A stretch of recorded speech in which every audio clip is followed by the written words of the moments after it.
Muy bien. Entonces vamos a desarrollar ahora la segunda parte de lo que habíamos denominado nosotros urología femenina, la segunda parte.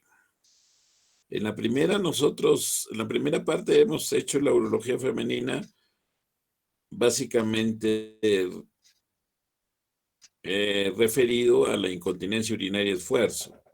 O sea, esta patología de la incontinencia urinaria de esfuerzo está contemplada dentro de los capítulos de piso pélvico. En cambio, el tema que vamos a desarrollar hoy día, urología femenina 2 que hemos denominado, nos vamos a encargar del desarrollo de lo que son las fístulas. Esto está comprendido más bien en lo que se podría considerar un subcapítulo así de cirugía reconstructiva. Entonces son diferentes los temas, ¿no? Este tema que vamos a desarrollar es bastante amplio, por eso nosotros vamos a desarrollar más o menos en forma completa, en forma íntegra, lo que es la fístula vésico-vaginal y lo que es la fístula urétero-vaginal. Bien, entonces tenemos acá las fístulas urinarias en general, pues abarca mayor cantidad de lo que vamos a desarrollar. Tenemos un gran capítulo que son las fístulas urogenitales, que pueden ser la fístula vésico-uterina, la fístula vésico-vaginal, que la hemos resaltado porque la vamos a desarrollar, la fístula uretrovaginal, la fístula rectovaginal y la fístula uréterovaginal, que también vamos a desarrollar. Entonces, este es este esquema anatómico para ver las relaciones que tienen, ¿no? Básicamente tiene la vejiga con el útero. Entonces acá tenemos en el piso de la vejiga casi está el cuello uterino, en el piso vesical, ¿no? Entonces las relaciones son muy, muy, muy, muy, muy íntimas, muy, muy cercanas, muy próximas. Entonces cuando se hace cirugía,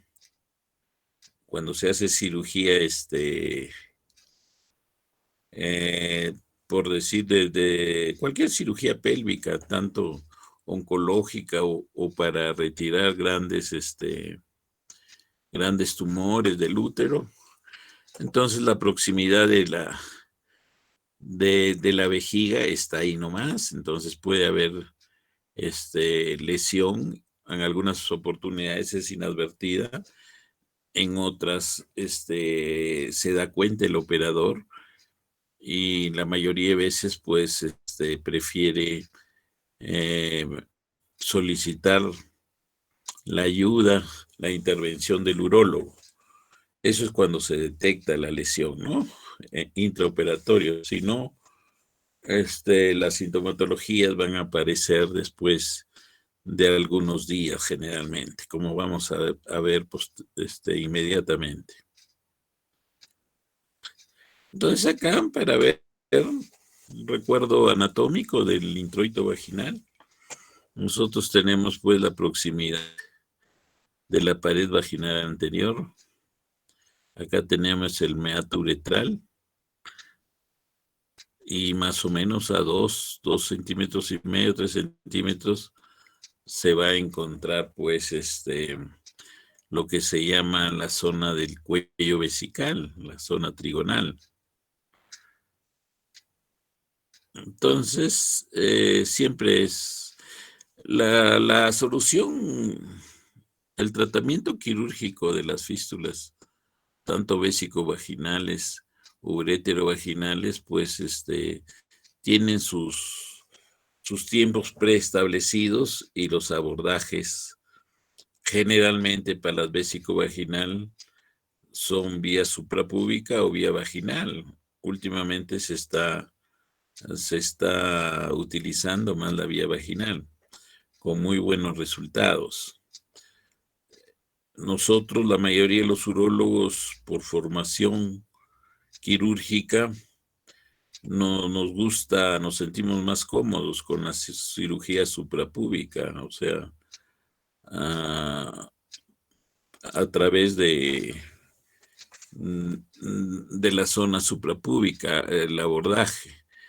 Pero últimamente la mayoría de urólogos está optando por hacer reparación de la fístula vesicovaginal vía vaginal, ¿no?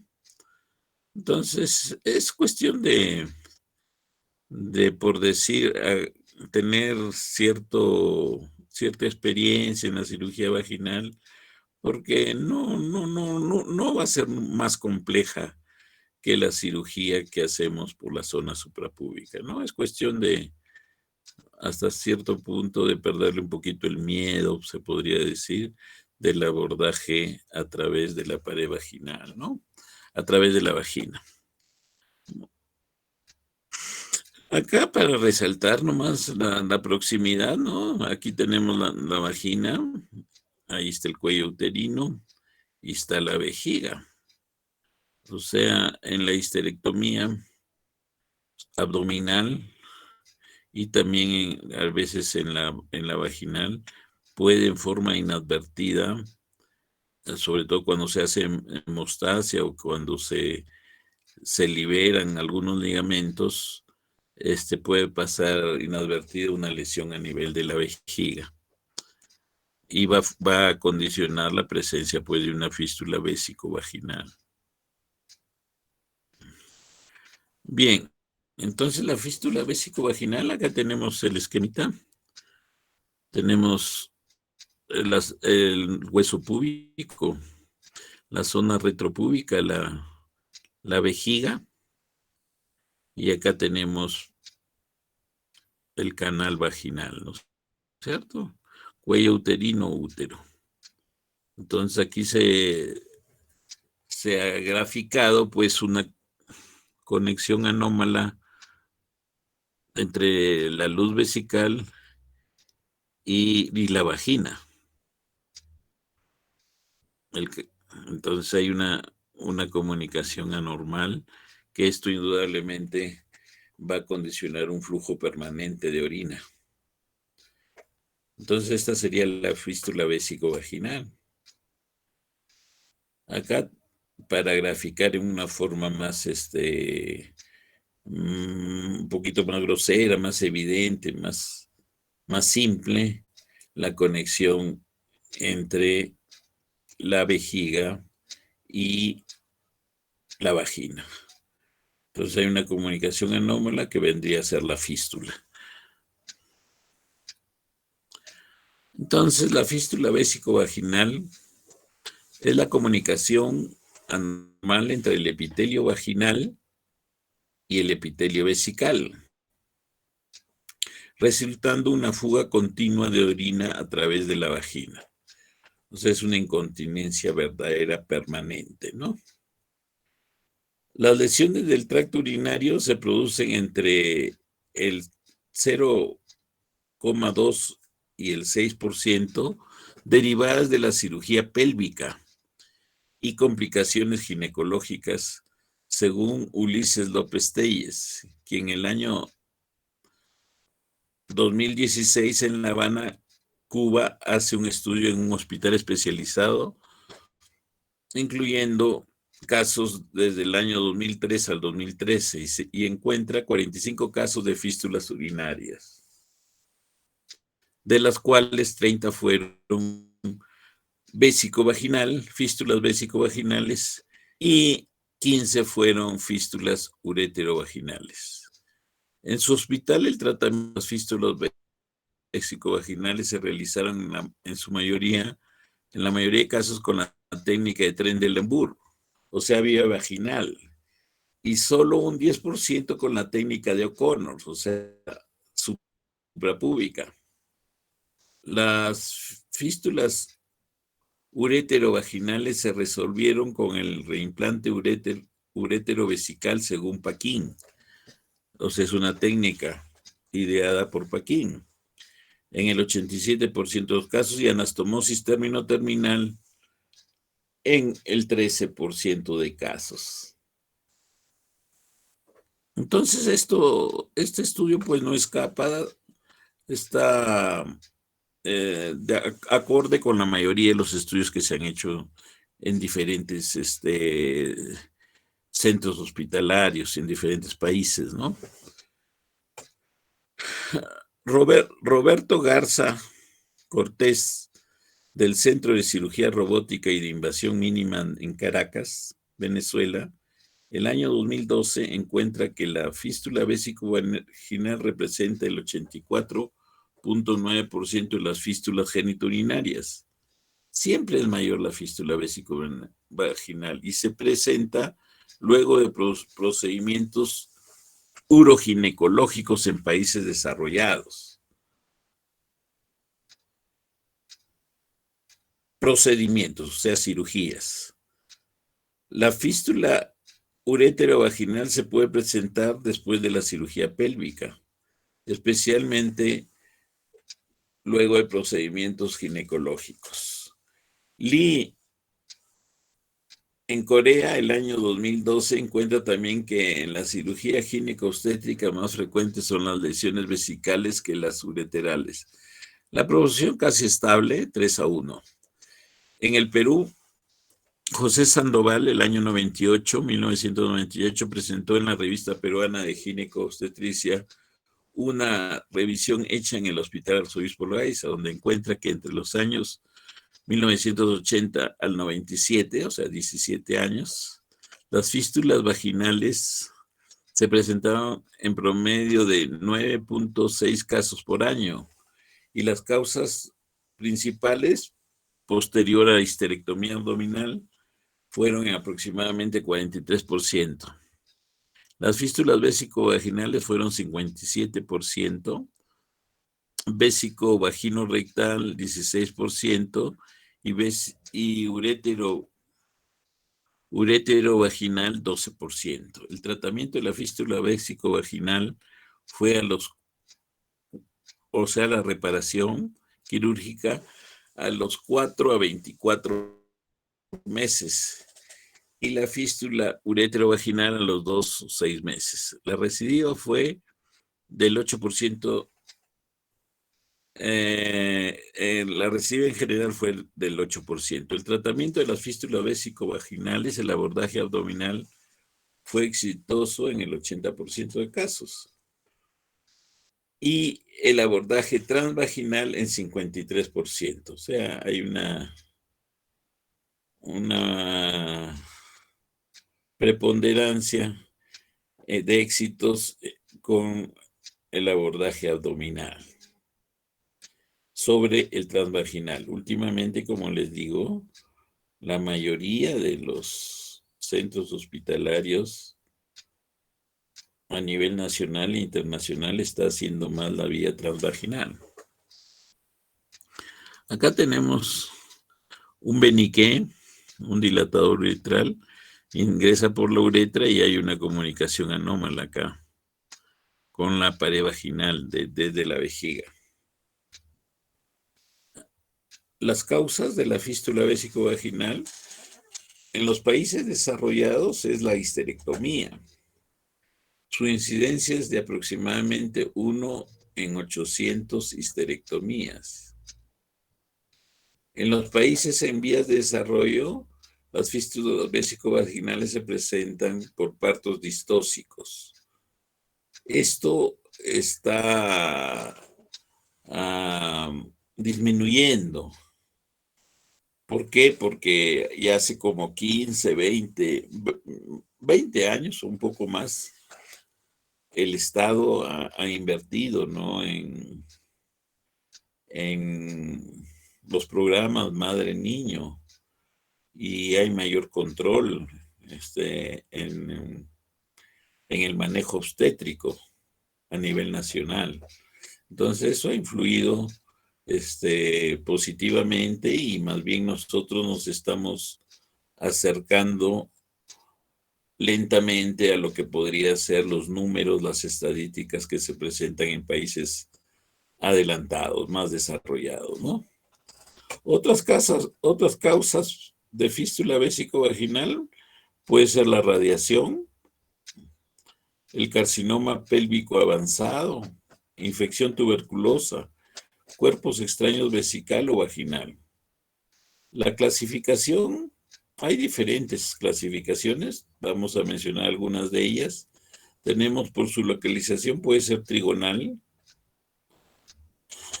que es la que está presente en el área correspondiente al trígono, o sea, el área que va en el triángulo que está en el cuello vesical y el abocamiento de los meatos ureterales. Entonces, esa área es la área trigonal. Retrotrigonal cuando está detrás de una línea imaginaria que va pues de la desembocadura de ambos meatos ureterales. O sea, eso se llama retrotrigonal. También se puede clasificar por su tamaño: pequeños, menores de 1 centímetro, grandes hasta 5 centímetros y gigantes, mayor de 5 centímetros. Otra clasificación podría ser por su etiología: postquirúrgica, o sea, como complicación de un procedimiento quirúrgico; postradiación, luego de haber sido sometido a tratamientos terapéuticos radiológicos, ¿no? Y obstétrica, ¿no? La obstétrica cada vez se va viendo menos porque los servicios médicos, servicios de salud, están ampliando los servicios que se dan a la mujer, a la parturienta, y también en el estadio anterior al parto, ¿no? En el estudio anterior al parto, el control del embarazo. Acá tenemos un cuadrito importante sobre las fístulas vésico-vaginales. Tenemos que más frecuentemente tenemos las obstétricas son más frecuentes que los traumatismos de la pelvis, que también pueden condicionar fístulas, ¿no? Más frecuente es en la histerectomía abdominal que en otros tipos de cirugía, como en la incontinencia urinaria de orina o en la corrección de los prolapsos. Es más frecuente en la histerectomía vaginal que en la presentación de tumores pelvianos avanzados. Es más frecuente en otro tipo también de cirugías de la pelvis, que pueden ser oncológicas, etcétera, etcétera. Y menos frecuente en procedimientos como biopsia a nivel de la vejiga, etcétera. También hay otras causas bastante infrecuentes de fístulas vésico-vaginales que entrarían dentro del rubro de afecciones congénitas o también causadas secundarias a problemas de tratamientos de radioterapia. Acá tenemos las fístulas vésico-vaginales. En cuanto al tamaño, se denominarán simples o pequeñas, menor a medio centímetro, intermedias de medio centímetro a 2 centímetros, y complejas o gigantes ya mayor a 2 centímetros. Ubicación en el cuerpo, a nivel del cuerpo o de la cúpula. Y las más complejas son las que están más próximas, que incluyen a la uretra o al cuello vesical. ¿Por qué? Porque van a comprometer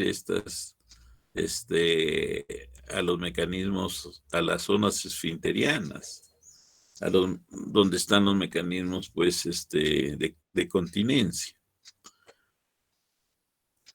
En cuanto al número de trayectos fistulosos, se denominan, pues, fístula vésico-vaginal simple si hay solo un trayecto, y si hay más de uno serían complejas. En el intento de reparación previa es importante. Será simple una fístula vésico-vaginal si no ha habido un intento previo, y será compleja si ya han habido intentos previos. Antecedentes de radioterapia de la pelvis en simples. En simples no hay ese antecedente, y en complejas, pues, sí hay ese antecedente, ¿no? De radioterapia de la pelvis. En cuanto al cuadro clínico de la fístula vésico-vaginal, hay una pérdida permanente de orina, o sea, hay una incontinencia urinaria. Si la fístula es secundaria a cirugía, al eliminar el catéter uretral, suele manifestarse entre los 5 y 14 días tras la intervención. O sea, la paciente es sometida a una histerectomía, sale generalmente con sonda, se puede ir incluso a su casa con sonda Foley, uretrovesical, pero cuando ya se retira la sonda, que puede ser entre los 5 y 8 o 10 días, va a haber ya la pérdida de orina permanente, ¿no? Y eso ya, pues, confirma la presencia de una fístula vésico-vaginal. Si la causa es la radiación, se presenta la pérdida de orina a los 30 días o después de varios años del tratamiento. O sea, tiene lo que podríamos llamar un periodo de incubación, o sea, un tiempo más prolongado que la cirugía pélvica, la histerectomía.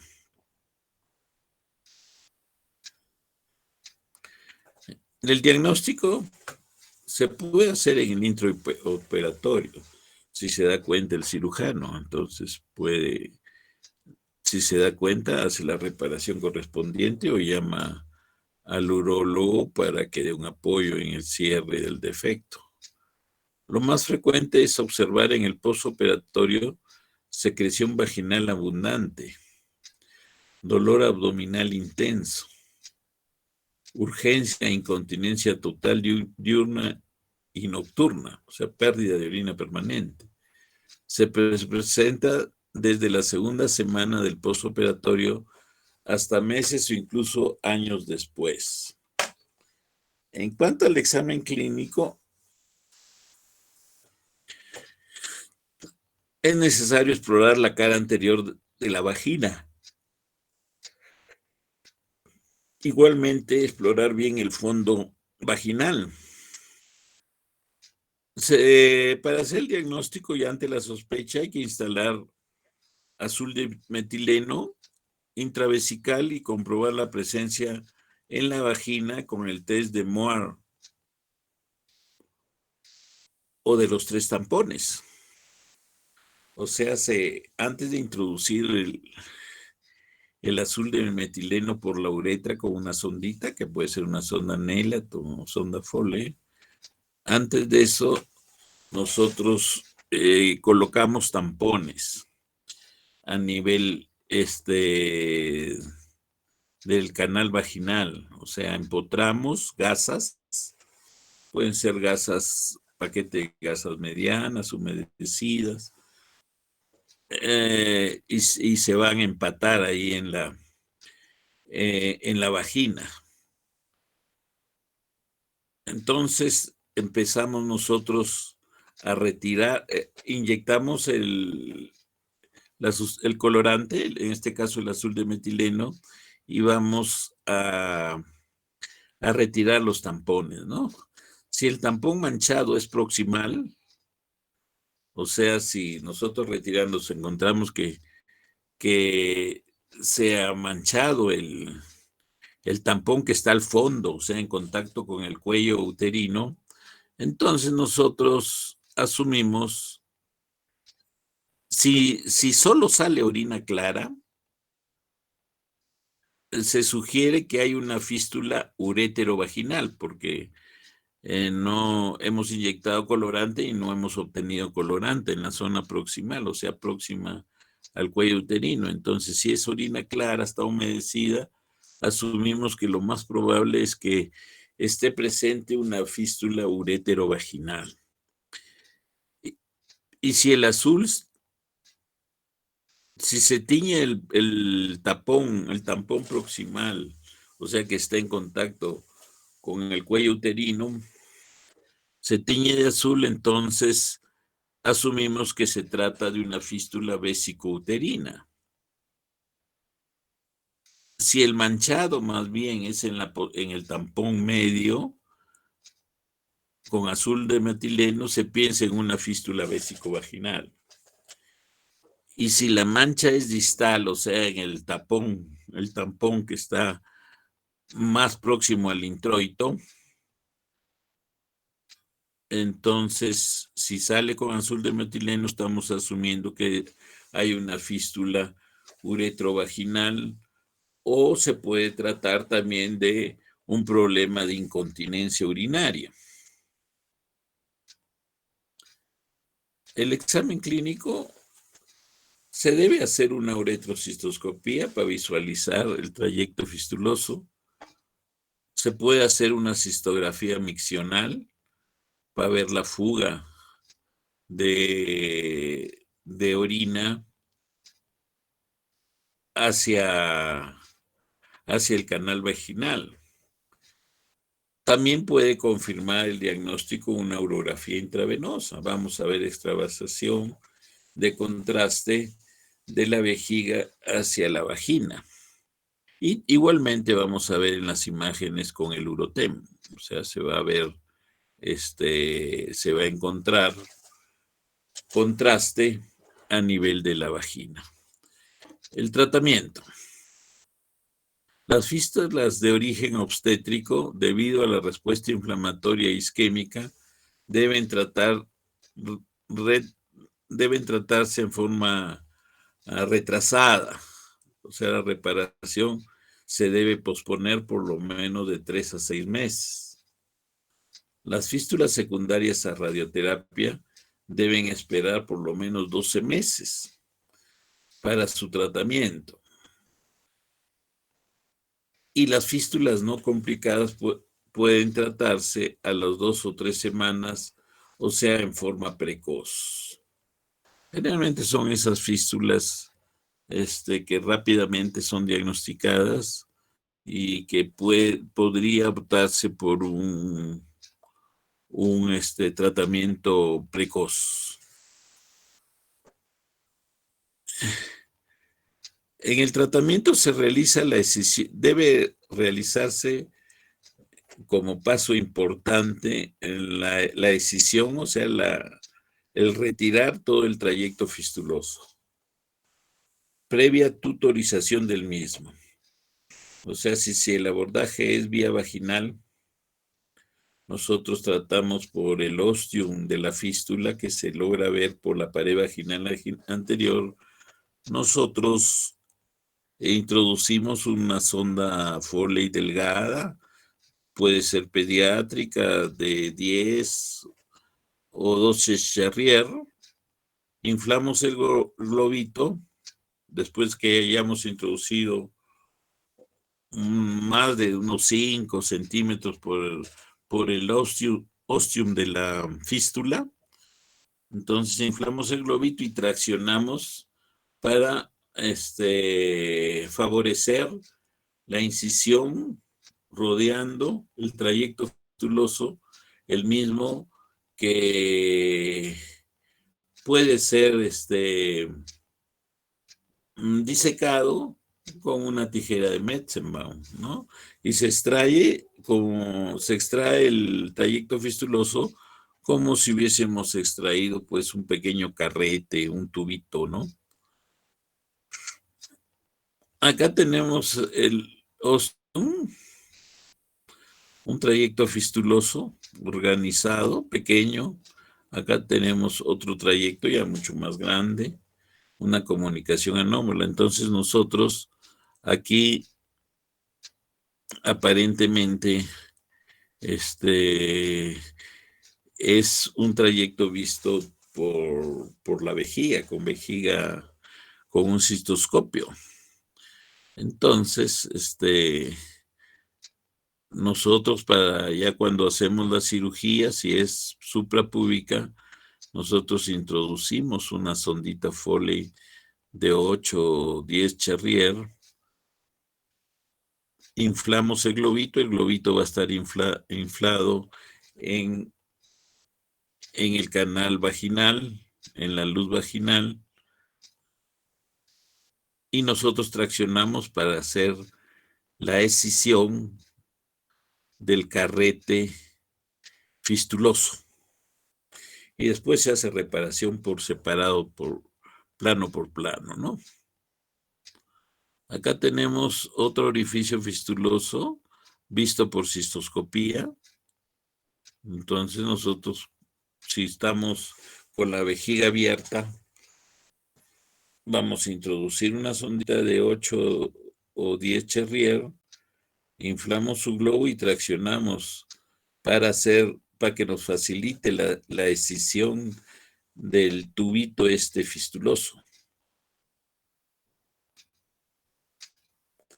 Acá en una cistografía se ha llenado plenamente la vejiga, pero hay pasaje hacia la vagina, entonces hay un trayecto fistuloso.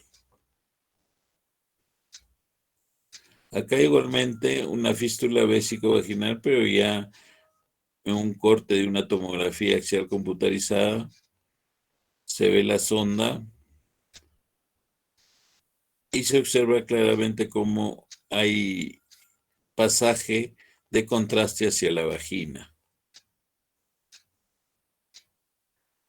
La fístula vésico-vaginal. Abordaje, como les digo, el tratamiento, la corrección puede ser por abordaje vía vaginal o también por vía abdominal. Antiguamente, no hace muchos años, 5 o 10 años, se tenía más o menos establecido que cuando una fístula está a nivel trigonal,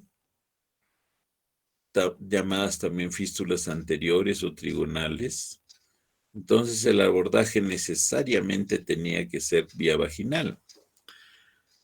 Y cuando el abordaje abdominal estaba prácticamente, debía ser exclusivo para las fístulas ubicadas en forma retrotrigonal, o también llamadas fístulas posteriores. Esto, como les digo, está quedando un poquito ya de lado por el aumento de la solución, el aumento de la reparación a nivel por vía vaginal, incluso para las fístulas retrotrigonales. O sea, profundas, ¿no? Usar interposición de tejidos es un principio fundamental, básico. O sea, nosotros una vez que hemos extraído el trayecto fistuloso, nos va a quedar dos capas, la capa vaginal y la capa vesical. Entonces se hace unión por separado, tratando de que no se superpongan las cicatrices, sino que estén más bien, sean perpendiculares una de otra. para limitar un poco la posible recidiva de la fístula. Entonces, para evitar la recidiva de la fístula, lo mejor es interponer tejidos. En el abordaje de vía abdominal se usa el aumento mayor. Entonces se cierra la parte vaginal, se cierra la parte vesical y entre ellos se pone aumento mayor. Si el acceso es vía vaginal, se usa grasa del labio mayor. O sea, hay una técnica que es el colgajo adiposo de Martius. Se hace una incisión a nivel del labio mayor, se saca la grasa del labio mayor y se va a deslizar hasta la zona en que se ha hecho el cierre por separado de la zona de la pared vaginal y la pared vesical. Entonces se le interpone esta grasa, este tejido adiposo de Martius. El músculo gracilis se puede usar también y también se puede usar el colgajo peritoneal. Entonces, recapitulando, pues los principios para la reparación, hay que hacer una evaluación cuidadosa de la perforación y del trayecto fistuloso. Hay veces uno ve una zona del óseo muy pequeña, pero la fístula no tiene un trayecto rectilíneo, sino más bien es sinuoso. Y la fístula, pues, al final va a ser una fístula de dimensiones mucho más grandes que las que nosotros observamos en primera instancia por el óseo. O sea, hay que investigarla bien la fístula, tratar de canalizarla para ver su extensión. Hay que escindir el trayecto fistuloso. Nosotros nos damos cuenta que estamos encendiendo el trayecto fistuloso porque este trayecto fistuloso es bastante fibroso, duro, que contrasta con la pared vaginal y la pared vesical, que son más bien blandas, son delgadas. ¿Ya? Uso de injertos o colgajos para la interposición. Siempre hay que interponer tejidos para mayor seguridad. Cierre del defecto en 2 planos con material reabsorbible. Ácido poliglicólico, o sea, la pared vaginal y la pared vesical idealmente se deben cerrar en 2 planos con ácido poliglicólico, o sea, el Vicryl. El grosor no debe ser muy exagerado, puede ser 3 ceros. Uso de estrógenos y antibióticos previos a la cirugía. O sea, no debe haber infección. Y el estrógeno nos mejora la turgencia de los tejidos. Entonces se puede usar unas semanas o el tiempo que sea prudente, que se pueda usar estrógenos tópicos. El drenaje urinario generalmente debe ser de 14 días, 2 semanas. O sea, después de reparación de la fístula, se deja con sonda Foley gruesa de 2 vías, puede ser una sonda 20 o 22 de 2 vías, y la vamos a retirar a los 14 días. Entonces acá unos esquemitas para ver, ¿no?, lo que ya hemos tratado, hemos explicado, ¿no? Acá tenemos nuestra vejiga, la uretra, y aquí hay una comunicación anómala, pues, entre la vejiga y la vagina. Entonces aquí se ha pasado incluso una pinza en el trayecto fistuloso. En algunas oportunidades, para que nos oriente, es bueno colocar un catéter ureteral para nosotros guiarnos en el momento de la ubicación y la liberación del trayecto fistuloso. Entonces, acá se ve cómo se va a aperturar la zona de la fístula para liberar tanto la vejiga como la vagina. Vejiga y vagina. Entonces, ahí el defecto en la vejiga se cierra. Puede ser a puntos separados, un surjet con Vicryl 3 ceros. Y también lo mismo se hace con la reparación a nivel de la pared vaginal anterior. Aquí el abordaje pues es suprapúbico, o sea, aquí se ha hecho incisión, abordaje suprapúbico, y se tiene más o menos estas imágenes que nosotros tenemos que hacer un cierre perpendicular, o sea, si aquí se ha cerrado en esta dirección transversa, acá se hace en forma perpendicular, idealmente, y colocar aparte nuestro epiplon, o también en algunas oportunidades peritoneo, colocar aquí para que disminuya la probabilidad de que haya una recidiva de la fístula, ¿no? Acá tenemos la reparación transvaginal de una fístula vésico-vaginal. Entonces, nosotros es mejor colocar una sondita, una sonda Foley, porque nos va a orientar, y hacemos la escisión del trayecto fistuloso. O sea, hacemos una incisión rodeando la zona fibrótica y liberamos con tijera de Metzenbaum. Seccionamos las paredes, tanto de la vejiga como de la vagina, y nos va a quedar pues un hueco, se podría decir, un hueco. Nosotros vamos, si hemos colocado sonda, vamos a visualizar la sonda. Entonces se hace la liberación de la pared vesical y se hace el cierre en un sentido, tratando de que no haya tensión. Hay que liberar bien la pared. Y igual se hace ya cuando se le puede interponer tejido, se le puede alcanzar un tejido graso del labio, o sea, un flap de Martius se coloca y se cierra después la vagina, ¿no? Entonces, ese es el abordaje que últimamente se está realizando mayormente, con buenos resultados.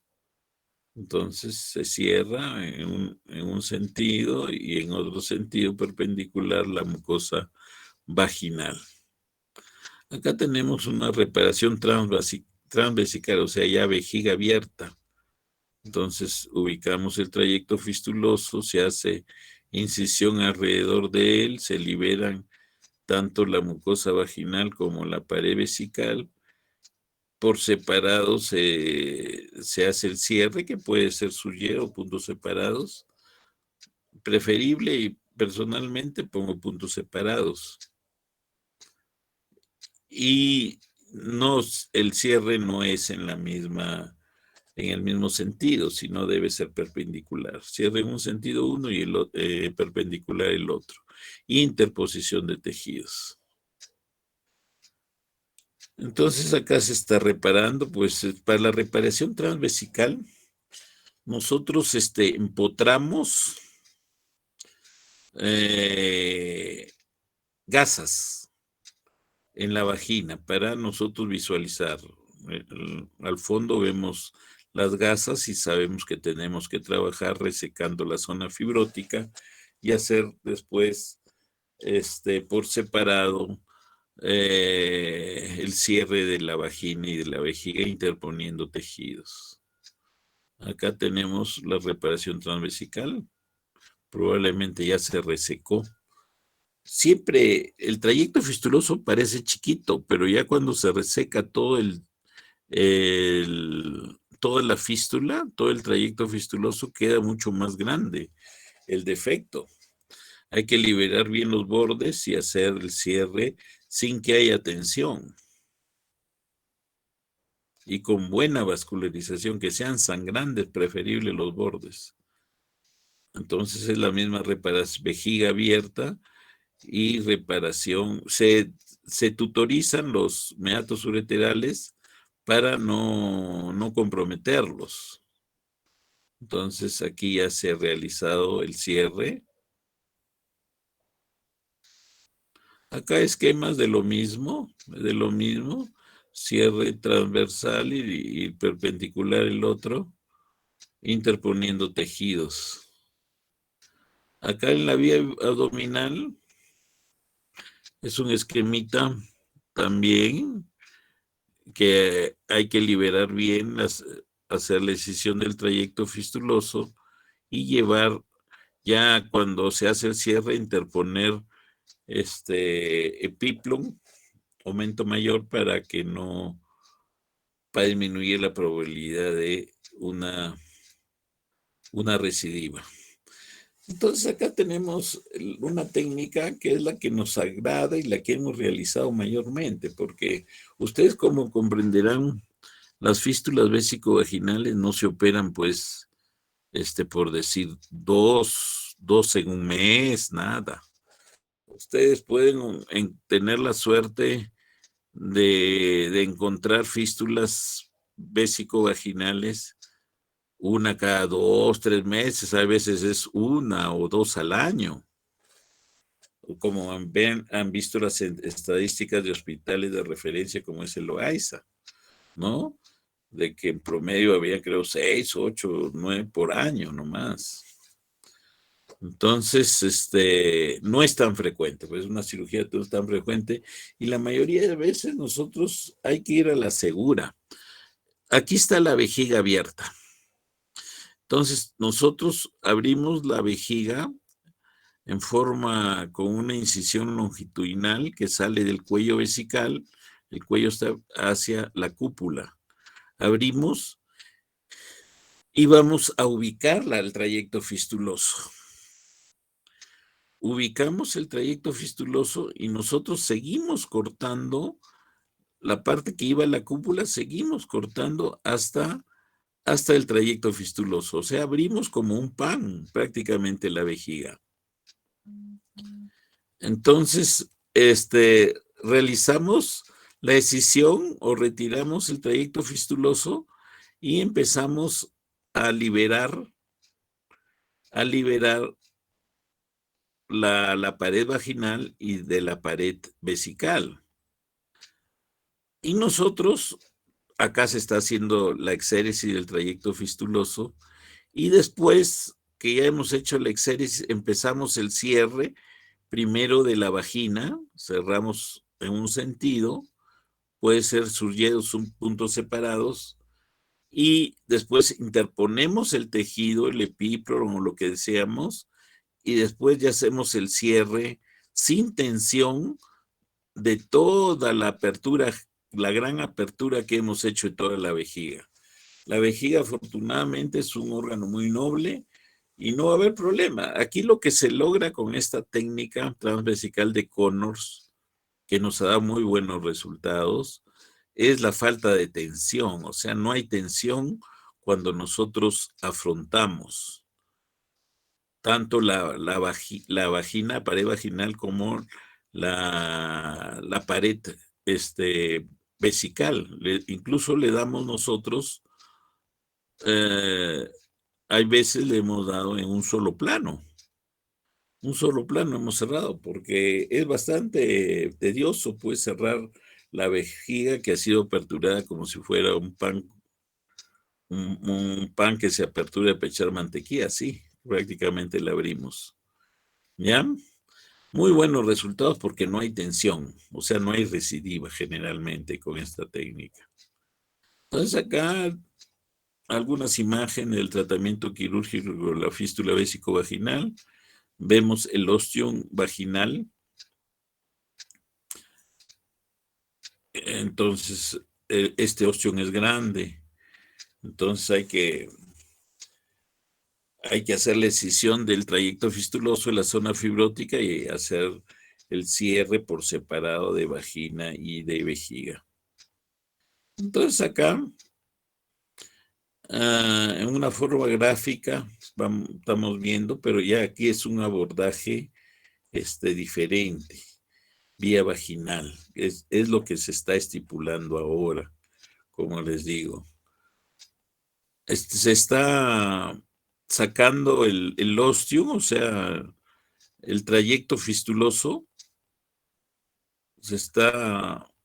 hay que usar esta valvita de acá, se llama valva de peso. Todo esto vendría a ser la pared vaginal anterior. Entonces, hay veces no es muy cómodo operar así. La paciente tiene que estar en litotomía forzada, o sea, elevada un poco. O sea, no en forma perpendicular, sino elevada un poco para tener facilidad en el acceso. Eso se le achacaba que era lo negativo de esta técnica, ¿no? La incomodidad que hay. Ahora, aparte de estas valvitas de peso, hay unos separadores autofijables que facilitan demasiado, bastante, en la cirugía. Entonces ahí se está haciendo la excisión del trayecto fistuloso con una tijera Metzenbaum. Acá ya se hizo el retiro del trayecto fistuloso y tenemos la pared vesical, al fondo se ve, la cual está cerrada. Acá se está cerrando en dos planos. Se puede cerrar en un solo plano también, puntos separados. Se interpone tejido que puede ser la grasa del labio mayor, de Martius. Se puede interponer y después se hace el cierre ya de la pared vaginal, puntos separados. Entonces acá, ¿cómo se prepara el flap de Martius? Retirándolo del labio mayor. Se retira y se hace un pasaje. Se hace pasaje hasta se hace como un tunelaje, se tracciona por la vagina y se interpone dentro de las dos zonas de la rafia, tanto de la vejiga como de la vagina.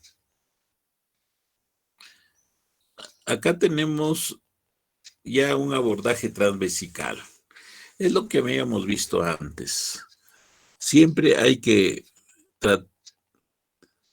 esta es una fístula retrotrigonal, entonces de aquí sería el trígono va del cuello hacia los meatos ureterales, la bocadura del uréter en la vejiga. Entonces este sería el trígono.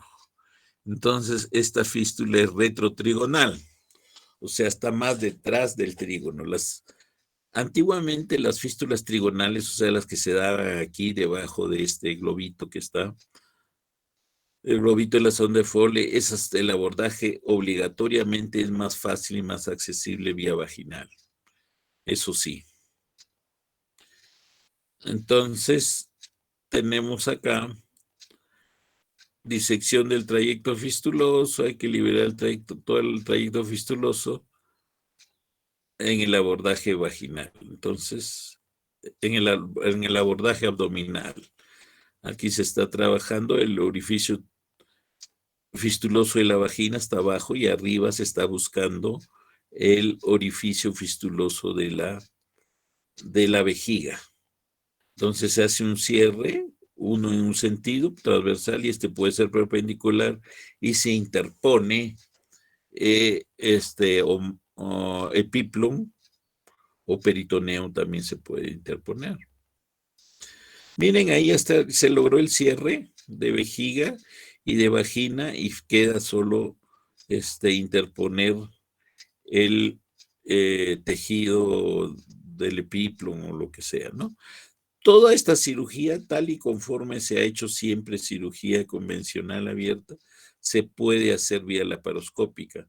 La vía laparoscópica, pues, es idealmente el abordaje, por decir, transperitoneal. abordaje transperitoneal. Entonces, son los mismos pasos que hay que hacer, son vía laparoscópica, los mismos pasos, que no haya tensión, extracción del trayecto fistuloso y colocación de interposición de un tejido. Aquí en un cierre vesical y cistografías postoperatorias que se ve la indemnidad de la vejiga, ¿no? Otra fístula importante también es la fístula ureterovaginal. En cuanto a la etiología, está relacionado pues con toda la cirugía ginecológica, más frecuentemente la histerectomía, tanto abdominal, la histerectomía tanto abdominal, vaginal y también en la técnica laparoscópica. Si se presenta pérdida de orina 1 o 2 días después de la intervención, entonces nosotros estamos asumiendo que la lesión ha sido directa, o sea, se ha cortado el uréter. O sea, la lesión es directa del uréter. Si se presenta la pérdida de orina a la semana, lo más probable es que es debido a una necrosis por presión. O sea, cuando nosotros en forma inadvertida pinzamos en forma muy firme, pinzamos por muchos minutos, probablemente porque hubo un sangrado, pinzamos el uréter, eso posteriormente, de unos 7, 8 días, va a necrosarse esa zona pinzada, desvascularizada, y va a haber pérdida de orina, o sea, va a haber una solución de continuidad. A las 2 semanas es por desvascularización y necrosis por isquemia. Se puede dar también cuando hemos desvascularizado, hemos hecho ligadura de muchos vasos y nuestros tejidos no quedan bien vascularizados del uréter, entonces va a haber la pérdida de orina después de unas 2 semanas o 3 semanas, que confirma pues una lesión por desvascularización del uréter. O sea, no hay que manipularlo así en forma agresiva, el uréter hay que tratarlo muy bien. Generalmente la lesión ureteral es producida por pinzamiento durante una cirugía pélvica y tarda algunos días en manifestarse como fístula. La lesión isquémica producida. O sea, nosotros pinzamos, nos desesperamos por el sangrado y lo desvascularizamos a nuestro uréter, ¿no? La severidad del trauma depende del tamaño del área de pinzamiento y del tiempo que ha estado pinzado, ¿no? Campbell describe algunos sitios más frecuentes de la lesión ureteral según el tipo de cirugía. La primera sería en la división de la arteria uterina durante la histerectomía. Esta es la más frecuente. Ese es un paso muy importante que hay que tener mucho cuidado. También cuando se hace la división de los vasos gonadales y el ligamento infundíbulo pélvico en las histerectomías vaginales. Otra sería en la parte lateral de la cúpula vaginal, relacionado directamente con el trígono de la vejiga en la histerectomía vaginal. Entonces, ¿cuál es la clínica y cómo diagnosticamos las fístulas ureterovaginales? Si hay lesión directa, si ha habido lesión directa y la pérdida de orina en el postoperatorio, como habíamos dicho antes, es inmediata, 1 o 2 días. Y también puede haber micción normal. ¿Por qué se da esto? Porque el compromiso es de un uréter, no de la vejiga. Entonces, el otro uréter que está bueno llena la vejiga y orina normal.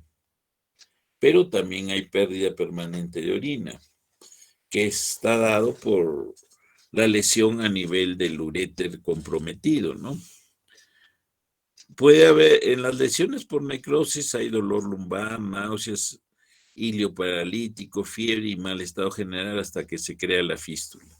O sea, la paciente en el segundo, tercer, cuarto, quinto día postoperatorio está distendida con mucho dolor, tiene dolor lumbar, puño percusión positiva, puede estar febril o subfebril, puede estar bacteriémica, puede tener infección. Es una paciente que evoluciona en forma muy tórpida y incluso se le dan analgésicos muy potentes, ¿no? Y eso encubre el cuadro.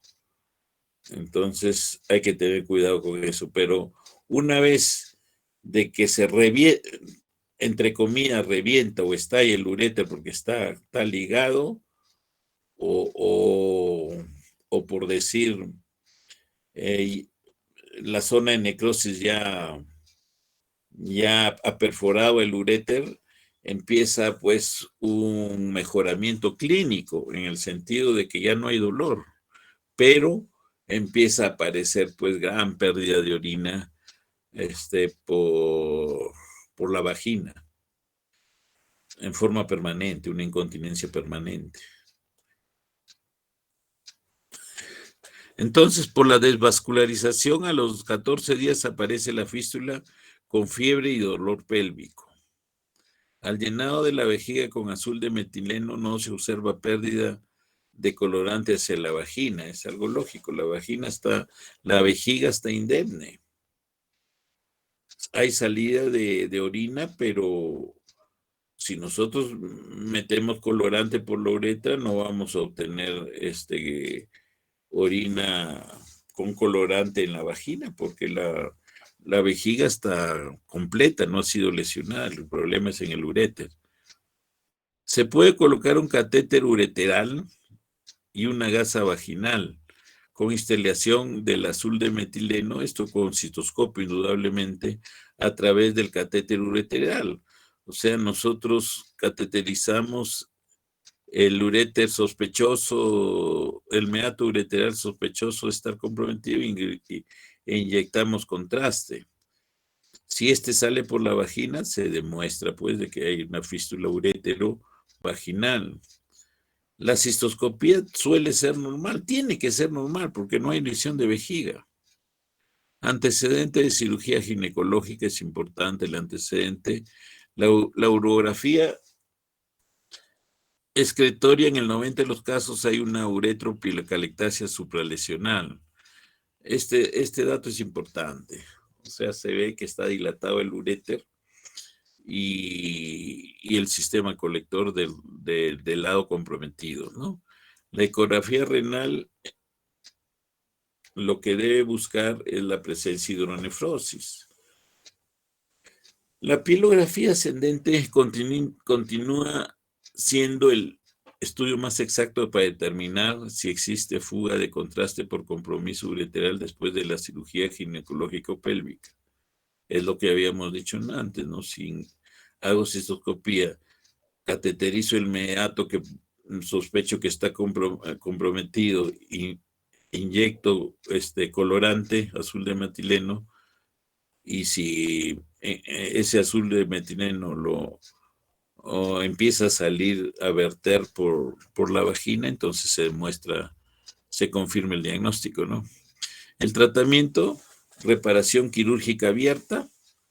Una vez hecho el diagnóstico, entonces, si la lesión es como sucede la mayoría de veces en el uréter distal, el tratamiento es el reimplante ureteral antirreflujo, con técnica antirreflujo, con o sin soaización o flap de Boari.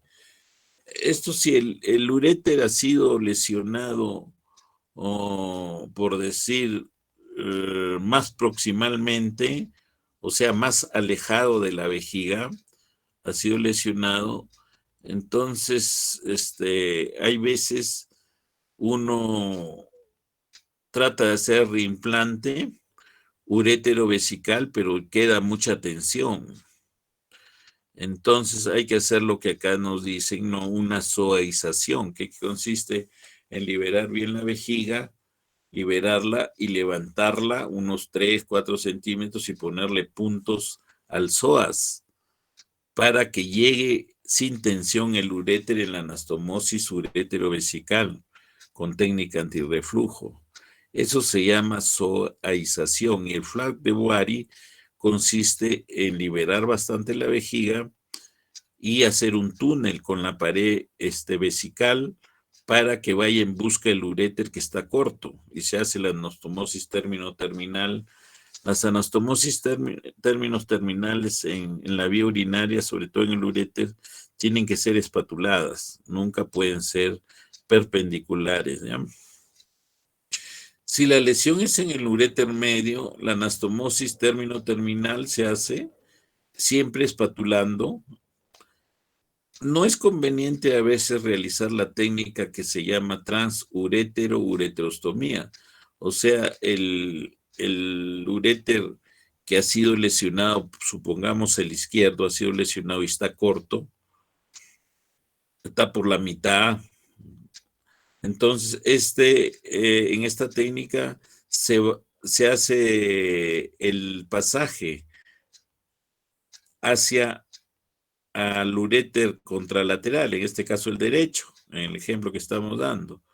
Se hace una apertura y se hace una anastomosis término lateral con el uréter derecho, pero esto, la mayoría de urólogos no estamos de acuerdo con este procedimiento, porque si tenemos una unidad urinaria, el riñón derecho, con el uréter y que va hacia la vejiga en forma normal, ¿para qué lo vamos a producir una noxa? Puede haber un riesgo de que malogremos todo, ¿no? Malogramos nuestro uréter derecho y ya tenemos malogrado el izquierdo.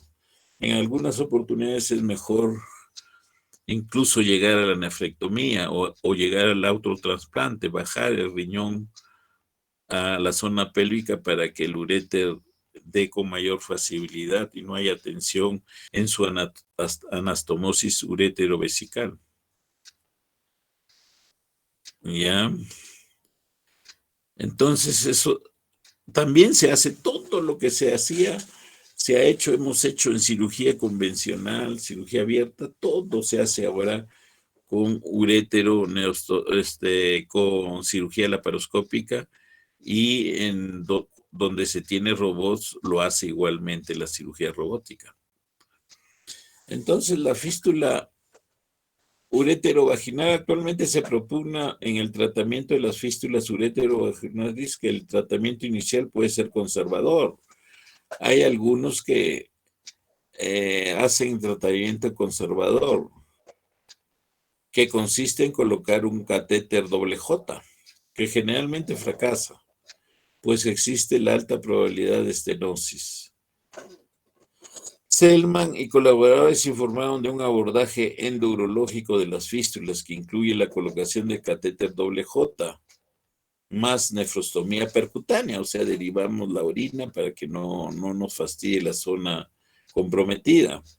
Las lesiones pequeñas responden a este tratamiento, pero los defectos mayores del uréter requerirán un tratamiento abierto, laparoscópico o robótico. El tratamiento preferencial es la urétero-neocistostomía abierta o laparoscópica, la cual la primera laparoscópica por Reedy y Evans el año 94. La aplicación de la cirugía laparoscópica reconstructiva ha sido relativamente lenta debido a la complejidad técnica y a la considerable curva de aprendizaje relacionada. Y también, por supuesto, la poca cantidad de casos que hay. No es algo que se opera diariamente. Una de las razones para la lenta progresión de la reimplantación ureteral laparoscópica ha sido la dificultad en la adquisición de destreza de sutura intracorpórea en la pelvis.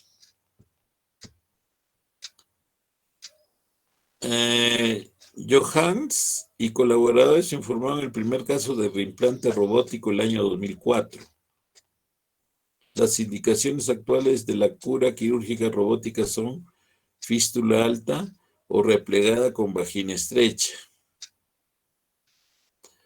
trayecto fistuloso muy cercano al uréter, fístulas múltiples, obesidad mórbida, falla en el abordaje abierto quirúrgico previo. Las contraindicaciones serían la presencia de peritonitis generalizada y la coagulopatía no corregida o no corregible. Entonces acá, disposición de los trocar para hacer el abordaje a nivel vesical, la reparación a nivel vesical. Acá se ha hecho ya el reimplante, o sea, la unión urétero-neocistostómica.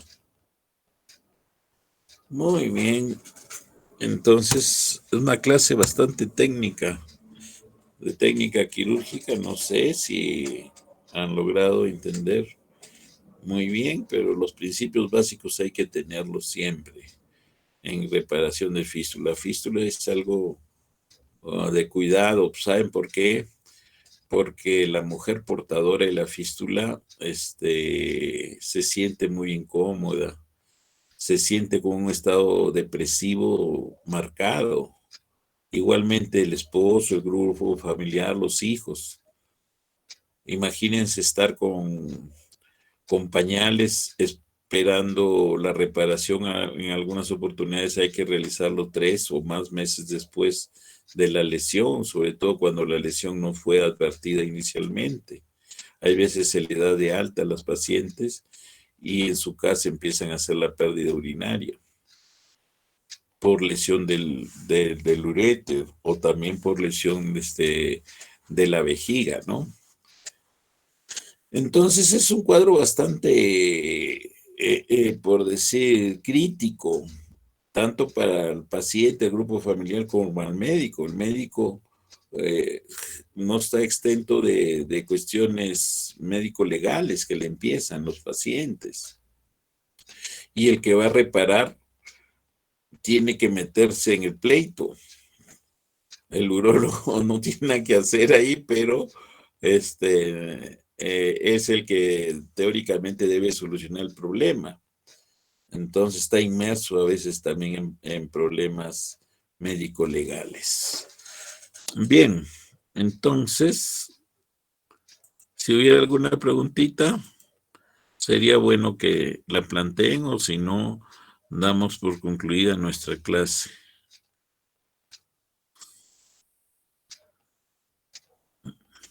Está.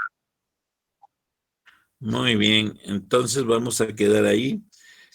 Revisen sus aulas virtuales, ya están todas las clases que hemos dictado hasta el día de hoy, ¿ya? Para que vayan repasando ya. Muy bien. Gracias, Nos doctor. vemos. Gracias, doctor. Buenas tardes.